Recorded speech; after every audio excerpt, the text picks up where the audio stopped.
안녕하세요. 양심 팔아 엿 바꿔 먹은 제 신호 이야기를 해볼까 합니다.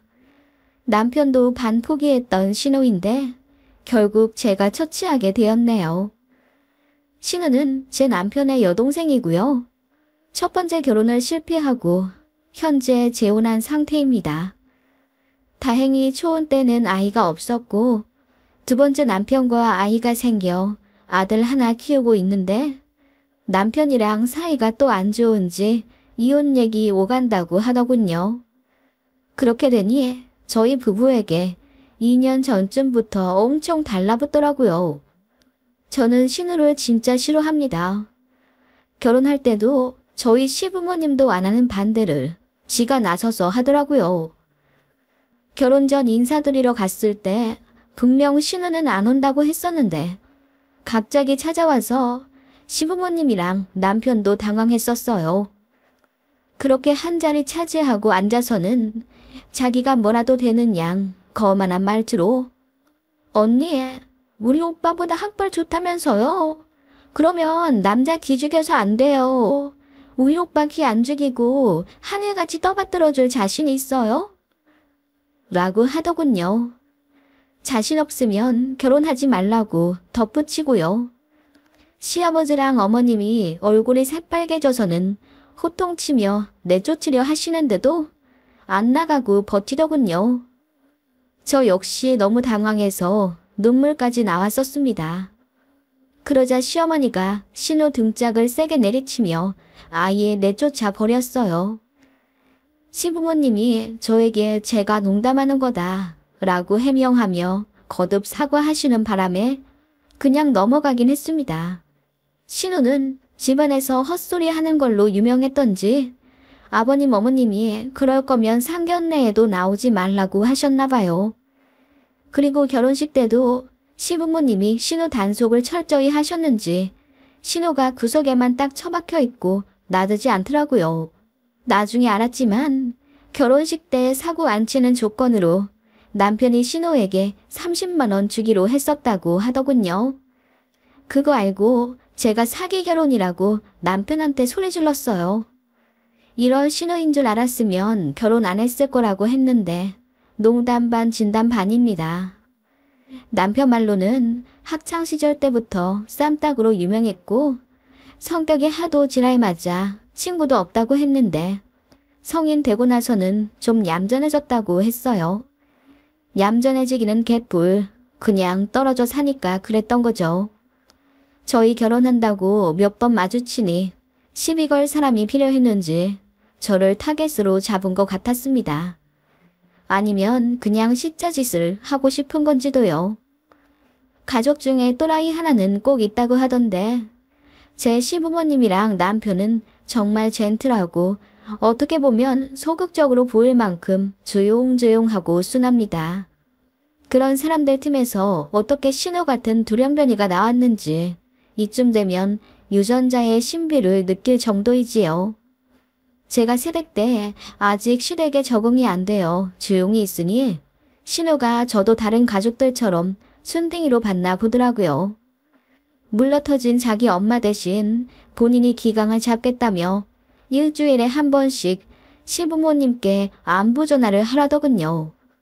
저기요 아가씨, 아버님 어머님도 말씀 안 하시는 안부 전화를 왜 아가씨가 강요하세요? 라고 언성 높여 화냈더니 신우가 움찔하더군요. 그전에는 늘 잔잔한 미소를 지으며 가만히 앉아만 있던 저거든요. 제가 한마디 하니 머릿속이 새하얘졌는지 아니 그냥 저는 가족이 되니까 기뻐서 라며 횡설수설하는데 그 꼴이 너무 어이없었습니다. 초장에 저도 성격 보여주니 신우가 조금 조심하긴 했는데 명절에 마주칠 때마다 어떻게든 시짜짓 하려고 하더군요. 다 같이 밥 먹고 제가 설거지 하려고 하는데 남편이 웃으며 자기가 하겠다고 고무장갑을 뺏어갔어요. 그걸 어머님도 흐뭇하게 웃으며 보시곤 그래, 요즘은 남자도 당연히 해야지. 우리 아들 솜씨 좀 보자.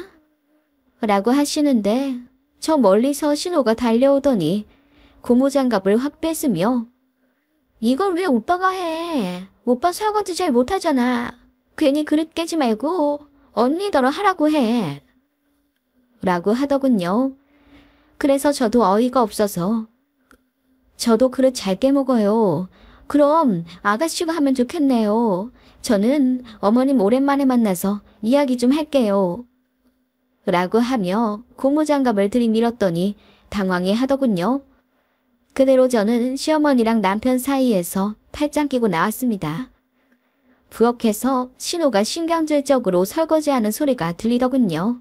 정말 꼬셨습니다. 그런 식으로 얄미운 신호를 쳐냈더니 제 눈치는 보긴 하는데 신호도 저를 보는 눈이 곱진 않더군요. 그렇게 그냥 명절에만 가끔 만나며 연락도 전혀 하지 않고 대면대면했던 사이입니다. 그러다가 신호가 두 번째 결혼을 하게 되면서 저희 신혼집 근처 도시로 이사 오게 되었어요. 19평짜리 빌라였습니다. 신호가 먼저 자기 집들이 할 테니 놀러 오라고 하더군요. 그래서 휴지랑 방향제 20만 원 넣은 봉투를 들고 갔더니 신호가 반겨주더군요. 점심으로 짜장면이랑 탕수육 얻어먹었습니다. 신호가 저희 온다고 딱히 음식을 해놓고 그러지도 않더라고요.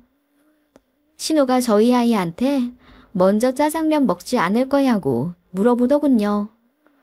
애는 당연히 짜장면 좋아하지요.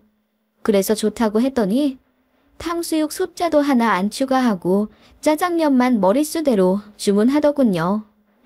그거 보고 역시 신호가 신호짓 한다 생각했습니다. 제 남편 귀가 뜨거워지며 자기가 다른 거 더 살 테니 시켜 먹자고 했더니 신호가 웃으면서 그럼 팔보채 추가하겠다며 중국집에 전화 다시 걸더군요. 그리고 저더러 왜 방향제를 사왔냐고 타박을 주더라고요. 임산부한테 인조적인 향기는 좋지 않은 거 모르냐고 하길래 제가 아가씨 임신하셨어요? 라고 물으니 딱 보면 모르냐 합니다. 임신 10주 차라고요. 제가 점쟁이도 아니고 임신 초기 여자를 어떻게 합니까? 아무튼 축하할 일은 맞기에 몸 관리 잘하라고 덕담해줬죠. 그랬더니 봉투로 하나 더 달래요. 이건 저희 이사 축하금이고 임신 축하금도 따로 주셔야죠. 너무도 뻔뻔한 그 말에 제 남편이 말도 안 되는 소리 자꾸 할 거면 이제 다시는 안 본다고 매섭게 쳐냈더니 신호가 입을 삑죽이더군요. 기분이 나빠진 신호가 자기 집을 자랑하면서 오빠네 집은 전세지? 우리는 자가로 시작해. 솔직히 전세 살면 언제 쫓겨날지도 모르고 내 집인데 꾸미지도 못하고 답답하잖아. 아파트면 뭐해? 나는 빌라라도 맘 편하게 내 집 있는 게 훨씬 좋아. 집값도 오를 거고. 라고 하더군요. 그래서 제가 네, 집값 많이 올라서 돈 많이 버셨으면 좋겠네요. 라고 했더니 어깨에 올라간 게 보이더군요. 그렇게 식사 시간 내내 전세는 이래서 안 된다. 무조건 매매여야 한다. 소리를 귀에 딱지가 않도록 하더군요. 남편이 신경질 내며 그만하라고 하는데도 신우는 자기 인생 첫 집이라 들떴는지 계속 집자랑만 했어요. 너무 꼴보기 싫더라고요. 집들이 다녀온 이후 신우가 저희 집에도 오고 싶다고 하길래 초대했습니다. 똑같이 짜장면만 한 그릇 시켜줄까 하다가 뱃속에 아이도 있고 똑같이 치사한 사람 되기 싫어서 그냥 갈비찜도 하고 닭도리탕, 김밥도 말아 잘 대우해줬어요. 그랬으면 고마운 줄은 알지. 남은 음식 싸달라고 식당에서 직원 부리듯 하더군요. 그리고 냉장고 아무렇게나 열어보더니 언니, 저 샤인머스켓도 싸주세요. 그리고 이건 매실청이죠? 잘됐다. 엄마 거 다 먹었는데 이거 좀 덜어주실래요? 라며 뻔뻔스레 요구하더라고요. 그래서 제가 샤인머스켓은 내일 애들 친구 초대해서 대접해야 하고 매실청은 친정엄마가 주신 건데 나도 모자라다고 딱 잘라 쳐냈습니다. 그랬더니 삐진 티 팍팍 내더군요. 임산부인데 안 챙겨준다 이거죠. 챙겨주고 싶어도 저런 인성 가진 사람한테 누가 잘해주고 싶나요? 저 사람 잘 챙기는 편인데 신우는 정말 정내미가 뚝뚝 떨어집니다. 여튼 그런 히스토리를 가진 신우였고 다신 제 집에 초대하고 싶지도 않았어요. 그런데 임신하고 나서 외롭다는 이유로 자꾸 저희 집에 놀러 오려고 하더라고요. 제가 맞벌이라 집에 없는데도 비번 알려달라며 혼자 입겠다고까지 했어요. 그래서 아이 있는 집이라 비번 유출되면 안 된다고 거절했더니 자기가 남이냐고 하더군요. 그렇게 몇 번 거절했으면 알아들어야지. 정말 주말마다 오고 싶어 하더라고요. 그래서 신우 임신 기간 동안 저희 집에 3번 초대했습니다. 신우는 지 오빠 꼬셔서 카드 쓰기 만들어 맛있는 거 다 배달시켜 먹고 갔지요. 그런 신우가 한 번씩 집에 왔다 가면 저는 너무 짜증이 나서 남편을 잡을 수밖에 없었어요. 남편도 미안해하며 면목 없어 보이는 게 느껴지니 솔직히 더 바가지 긁기도 뭐하더라고요. 그렇게 신우는 아이를 낳았고 아이 낳았다는 이유로 저희에게 출산 축하금 100만 원을 달라고 뻔뻔스레 요구하더군요. 제가 우리도 돈 없어서 그렇게는 못 준다고 했더니 그럼 70만 원이라도 달라더군요. 자기가 받은 유모차가 그 가격이라면서요. 그래서 제가 더 깎아 50만 원 줬습니다. 만약 신우가 먼저 달라고 염치 없이 굴지만 않았다면, 그리고 착한 신우였다면 남편이 주지 말라고 해도 제가 100만 원 줬을 겁니다. 여튼 신우는 애 낳고 난 이후부터 저희에게 뭐 맡겨둔 것처럼 옷 사달라, 유아용품 사달라, 문자로 링크를 보내기 시작하더군요. 안 사줬습니다. 그냥 100일 때 10만 원, 돌 때 금 한돈 딱 해주고 더 안 해줬어요. 신우도 저희 애한테 해준 거 거의 없거든요. 제가 선을 그었더니 그 이후로는 신우도 잠잠하다가 이제 남편이랑 사이가 안 좋아지면서 다시 저와 남편에게 연락하고 만나려 하기 시작했어요. 그때 마침 저희는 전세 계약이 끝나서 다른 집으로 이사를 가게 되었습니다. 매매할 형편은 되지 않아서 빚 없이 전세로 조금 더 살다가 돈 더 모이면 매매를 하려는 계획이에요. 이번에는 평수를 넓혀서 32평으로 갔더니 신우가 와보고 싶다고 엄청 조르더군요. 그래서 초대했더니 우와, 집 엄청 좋다. 다 새 거네요? 이런 신축 아파트에 살면 얼마나 좋을까? 저도 이사 가고 싶어요. 라며 부러워하더군요. 그래봤자 전세인데요. 아가씨도 돈 많이 벌어서 넓은 집 이사 가시면 되죠. 그리고 무엇보다 아바씨네 집은 작아잖아요. 작으면 뭐해요. 19평이라 너무 좁은걸요. 저희 아이가 어려서 당장 지금 넓은 집이 필요한데 어느 세월에 이사가요. 신우는 그렇게 이야기하며 애가 넓은 집 오니까 신나서 뛰어다니는 것 좀 보라며 웃더라고요. 저는 그저 아랫집에 미안해서 자제시키기 바빴는데 신우는 그저 지 새끼 뛰는 게 이쁘기만 한지 말리지도 않더군요. 그러면서 자기가 요즘 남편이랑 사이가 안 좋아서 따로 살고 싶네 어쩌네 하소연을 하더라고요. 얘기를 들어보니 신우가 바가지를 하도 긁어서 사이가 안 좋아진 것 같더라고요. 전 남편이랑도 그래서 헤어졌는데 그 버릇 걔 못 주고 재혼해서도 그러고 있으니 잘 되겠나요? 그러다가 신우가 언니, 저 가끔 부부싸움하면 애 데리고 오빠네 집 와도 되죠? 남들은 부부싸움하면 친정 간다는데 우리 본가는 너무 멀잖아요. 오빠네 집이 내 친정이기도 하니까 괜찮죠? 마누라가 한 번씩 집을 나가줘야 겁 좀 먹죠. 라고 하며 저희 집에 툭하면 오겠다는 복선을 깔더군요. 그래서 제가 아가씨, 제가 부부싸움 할 때마다 집을 나가면 옳게 너무하다면서 욕할 거잖아요. 그냥 입장 바꿔 생각해보면 돼요.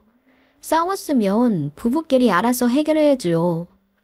전 애 아빠랑 싸워도 친정 가기는커녕 전화 한 번 안 했어요. 라고 했더니 신우가 민망한 듯 얼굴이 붉어지더군요. 그렇게 그날은 그냥 갔는데 몇 주 뒤 저희 집 근처에 볼 일이 있다며 또 애를 데리고 왔어요. 그날따라 신우 분위기가 심상치 않았지요. 얘기 들어보니 남편이랑 심하게 싸웠다더군요. 이혼 얘기가 나왔다면서 울기까지 하길래 좀 달래주었습니다. 그랬더니 저에게 기대고 싶어졌는지 언니, 저 여기 며칠만 머무르면 안 돼요? 보니까 조카가 우리 애기랑 잘 놀아주던데 라고 하더군요. 제가 기겁해서 그건 곤란해요.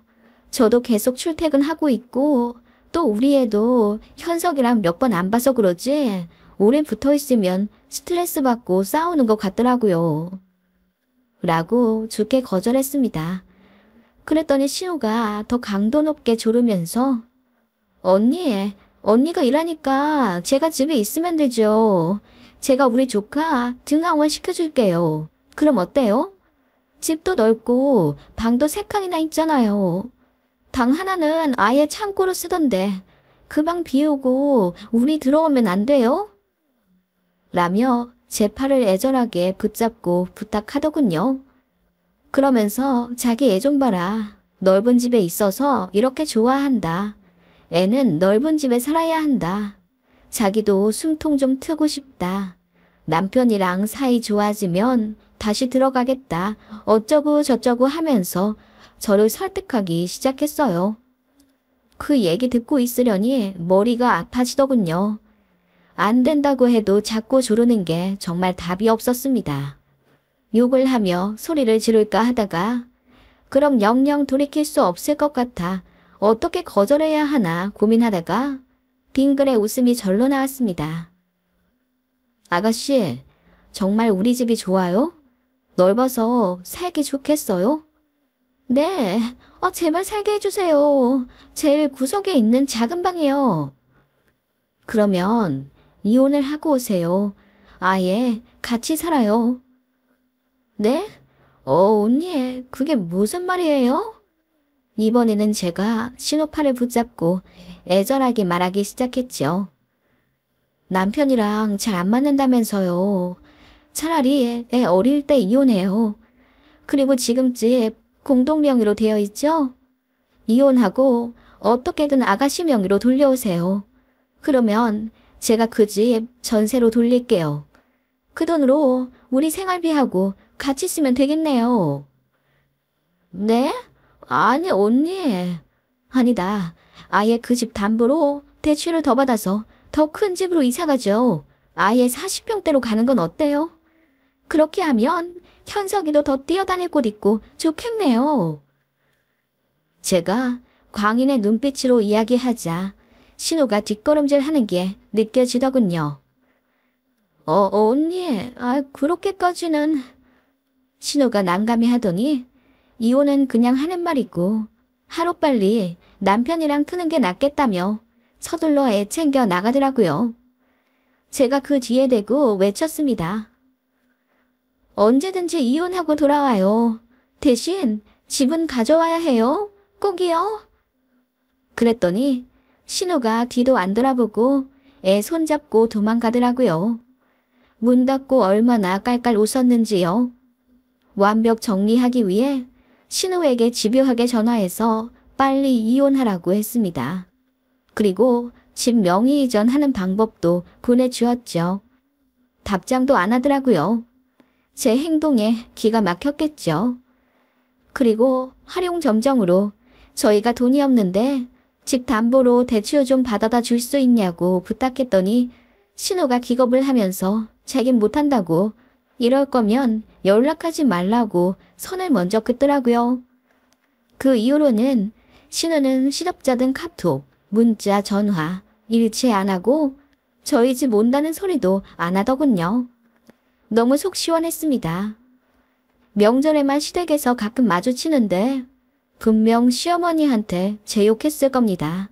이혼하라고 부추기고 집문서 가지고 오라고 한 미친 올케라고요.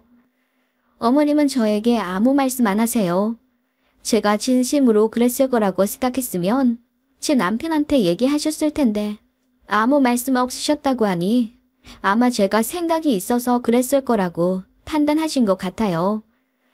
그리고 어머님이 어떻게든 받아들이시든 상관없습니다. 저는 신호만 퇴치하면 되니까요. 그렇게 눈에는 눈, 이에는 이 수법으로 신호와 똑같이 또라이로 굴었더니 사이다 퇴치되었네요. 신호가 언제 또 돌변할지 모르겠습니다. 그때를 대비해 늘 긴장하며 받아칠 준비하고 살아야지요.